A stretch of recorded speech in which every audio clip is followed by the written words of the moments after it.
नमस्कार दोस्तों, स्वागत है आप सभी का आपके अपने यूट्यूब चैनल शोभित क्लासेज में। इस वीडियो में लोग पढ़ेंगे कक्षा 12 के भौतिक विज्ञान के चैप्टर 1 में जो न्यूमेरिकल है उनके बारे में।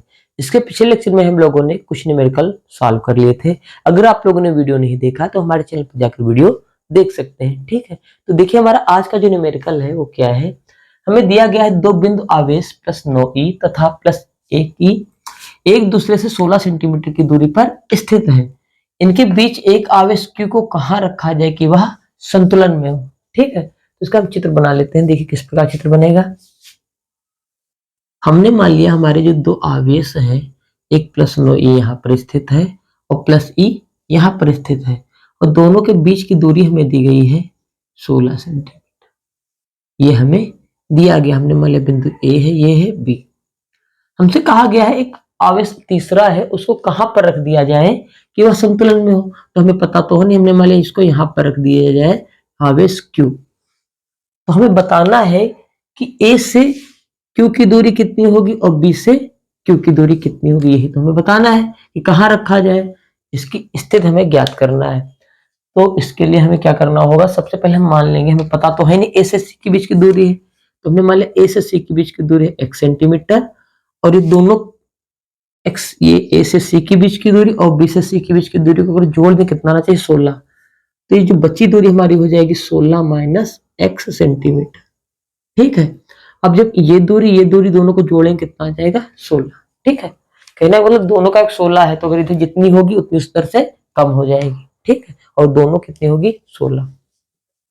अब देखिए सबसे पहले हम निकाल लेते हैं। देखिए ध्यान से यहाँ पर 9 इलेक्ट्रॉन है। अगर यहाँ पर हम निकालें वैद्युत बल इस आवेश के कारण, तो ये वैद्युत बल लगेगा इस दिशा में, क्योंकि ये प्लस का है तो इस दिशा में लगेगा। और इस जो हमारा प्लस ए आवेश है इसके कारण अगर इस वैद्युत बल देखा जाए तो लगेगा इस साइड। ठीक है, हम इससे वैद्युत क्षेत्र की तीव्रता निकालना है। ठीक है, देखिए ध्यान से, तो प्लस जो 9e है इसके कारण वैद्युत क्षेत्र की तीव्रता बिंदु की पर किधर होगी, इस साइड। ठीक है, इसके कारण किधर निकालेंगे, इस साइड। ठीक, तो अब देखिए हम सॉल्व करते हैं कैसे। प्लस 9 इलेक्ट्रॉन के कारण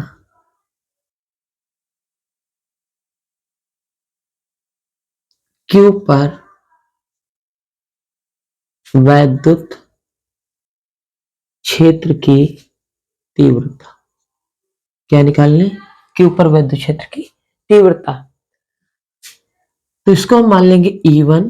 अब ये होता क्या है हमें पता है, जैसे हम बिंदु आवेश के कारण विद्युत क्षेत्र की तीव्रता निकालते थे, तो E बराबर हो जाता था 1/4 पाई एप्सिलॉन 0 Q/r²। यानी कि जो इधर आवेश होता था वो आ जाता था यहाँ पर, यानी कि इसको लिख सकते हैं E बराबर 1/4 पाई एप्सिलॉन 0, और यहाँ पर Q की जगह हो जाएगा हमारा 9E/r²। यानी कि दूरी कितनी है के बीच है x²। इस समीकरण बन जाएगी 1, और इसकी दिशा किधर होगी, इस साइड में, और इसकी दिशा किधर, इस साइड में। अब देखिए प्लस e इलेक्ट्रॉन के कारण बिंदु Q पर वैद्युत क्षेत्र की तीव्रता, यानी कि हम निकालेंगे इसको E2। ये क्या हो जाएगी 1/4 पाई एप्सिलॉन 0, और E बटे दोनों यहाँ से यहाँ की दूरी देखिए कितनी है 16 माइनस x का होल स्क्वायर। समीकरण बन गई 2। ठीक, अब ये दोनों हमारे आगे हैं इवन, दोनों की दिशा देखिए विपरीत दिशा में है, तो संतुलन में कब होंगे, संतुलन में तब होंगे जब इनके मान बराबर हो, परिमाण अलग अलग हो। ठीक, परिमाण में बराबर हो, प्रकृति अलग अलग हो। इवन E2 यहाँ पर बराबर है, लेकिन यहाँ पर क्या है दोनों की दिशा विपरीत है, तो यहाँ पर क्या हो जाएगा प्लस 9e तथा प्लस e, ये दोनों आवेश संतुलन में होंगे, संतुलन में होंगे यदि E1 बराबर हो जाए E2। ठीक, E1 बराबर किसके हो जाए, E2 के। अब मान रख दीजिए, देखिए E1 बराबर कितना दिया गया है यहाँ पर 1/4 पाई एप्सिलॉन 0, और यहाँ हो जाएगा 9E/x², और इधर कितना हो जाएगा 1/4 पाई एप्सिलॉन 0 और E/16 माइनस x का होल स्क्वायर। ठीक, अब देखिए इधर ये पूरा कट जाएगा, ये पूरा कट जाएगा, और इधर क्या कट जाएगा, ये एक इलेक्ट्रॉन एक इलेक्ट्रॉन, यहाँ बच गया हमारे पास 9/x² बराबर 1/16 माइनस x का होल स्क्वायर। ठीक, अब हम क्या करेंगे, दोनों ओर वर्गमूल ले लेंगे, दोनों ओर वर्गमूल लेने पर, जब वर्गमूल लेते हैं तो आपको पता है घात 2 होती है 1 हो जाती है, यहाँ पर वर्गमूल लेंगे तो 9 की जगह कितना आ जाएगा 3 और यहाँ हो जाएगा x, और यहाँ कितना हो जाएगा 1/16 माइनस x, जो स्क्वायर था वो हट जाएगा। अब अगर कैसे गुणा कर लीजिए तो x से 1 की करेंगे x बराबर, इधर गुणा हो जाएगी 16 48 और माइनस के 3x। ठीक है, अब देखिए इधर हम लिखे ले रहे हैं, यहाँ कितना आ जाएगा 3x को अगर इधर लाए माइनस के तो हो जाएंगे x और प्लस के 3x, उधर बचा हमारे पास 48, देख सकते हैं आप। ठीक है, यहाँ हो जाएगा 4x बराबर 48, तो x बराबर यहाँ आ जाएगा 48/4, 4 1 कम 4 4 2 8, x बराबर आ गया हमारे पास 12 सेंटीमीटर। कितना आ गया 12 सेंटीमीटर, यानी कि जो हमारा क्यू आवेश है यहाँ से कितनी दूरी पर रखा है 12 सेंटीमीटर।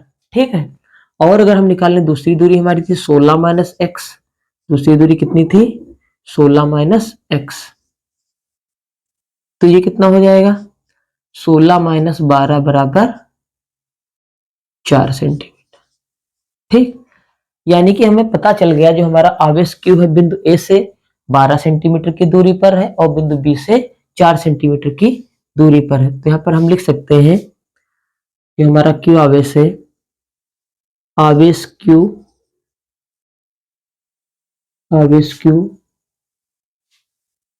प्लस 9e से 12 सेंटीमीटर तथा प्लस ई से 4 सेंटीमीटर की दूरी पर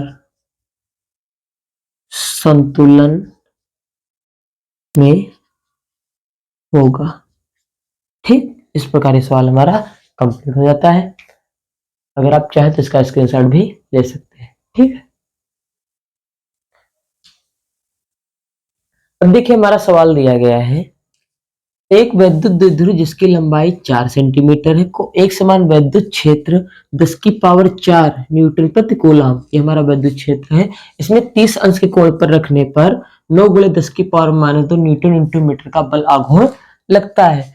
वैद्युत द्विध्रुव आघूर्ण की गणना कीजिए। ठीक है, यानी कि हमारा जो वैद्युत क्षेत्र है इस प्रकार है, वैद्युत क्षेत्र का मान कितना दिया गया है हमारा, यहाँ पर देखिए 10 की पावर 4 न्यूटन, यहाँ पर एक वैद्युत द्विध्रुव रखा है जो कितने कोण पर रखा है 30 अंश कोण पर रखा है। ठीक है, इसकी लंबाई दी गई है 4 सेंटीमीटर, जिसकी हमें कोई जरूरत इसमें है नहीं। यहाँ पर बिंदु ए मान लेंगे, यहाँ पर बी मान लेंगे। चलिए देखिए क्या क्या दिया गया उसको हम समझ लेते हैं। सबसे पहले लिखेंगे यहाँ पर गिवन, मतलब हमें क्या क्या दिया है।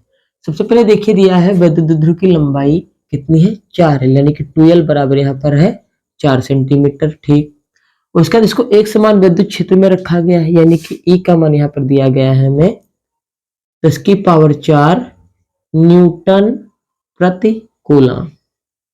ठीक, इतनी बात हमारी समझ में आ गई। आगे हमने बात 30 अंश के कोण पर थीटा बराबर दिया गया है 30 अंश। ठीक, और न्यूटन इंटू मीटर का बल आघूर्ण लगता है, ये हमें क्या दिया है न्यूटन इंटू मीटर बल युग्म का आघूर्ण, यानी कि टाउ का मान दिया है। टाउ बराबर होता है बल गुणे उनके बीच की लंबवत दूरी, दो बल होते हैं उनके बीच की लंबवत दूरी, यानी कि मात्रक न्यूटन इंटू मीटर दिया है। यहाँ पर क्या हो जाएगा टाउ बराबर 9 गुणे 10 की पावर -2 न्यूटन इंटू मीटर, यह हमें दिया गया था टाउ का मान, यानी कि बल युग्म का आघूर्ण। तो हमें ज्ञात करना है वैद्युत द्विध्रुव आघूर्ण, यानी कि पी का मान ज्ञात करना है। इसका मान ज्ञात करना है, पी का मान ज्ञात करना है। अब देखिए सूत्र आप लोगों ने पढ़ा होगा वैद्युत द्विध्रुव आघूर्ण का क्या होता है, टाउ बराबर हो जाता है पीई साइन थीटा।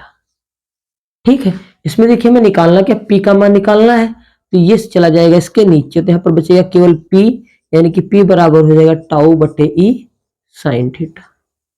इतने में किसी को कोई प्रॉब्लम नहीं होनी चाहिए।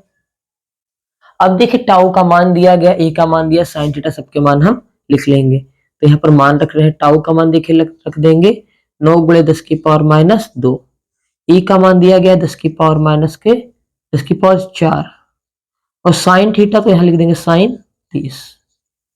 ठीक, यहाँ पर हमें पता है साइन 30 का मान कितना होता है, 1/2। तो मान चलिए रख देते हैं। यह हो जाएगा 9 गुणे 10 की पावर -2 और 10 की पावर 4, और इसको लिख देंगे साइन 30 का 1/2, और ये जाएगा ऊपर तो पलट जाएगा। तो इसको इस प्रकार लिखेंगे, देखिए p बराबर हो जाएगा 9, और ये ऊपर जाएगा तो क्या हो जाएगा, गुणे 2, पलट जाएगा। 1/2 लिखा, ऊपर जाएगा तो हो जाएगा 2/1, तो बटे 1 हमने लिखा नहीं। और घात देखिए कितनी थी, 10 की पावर यहाँ पर थी -2, और ये ऊपर जाएगा तो हो जाएगा 10 की पावर -4।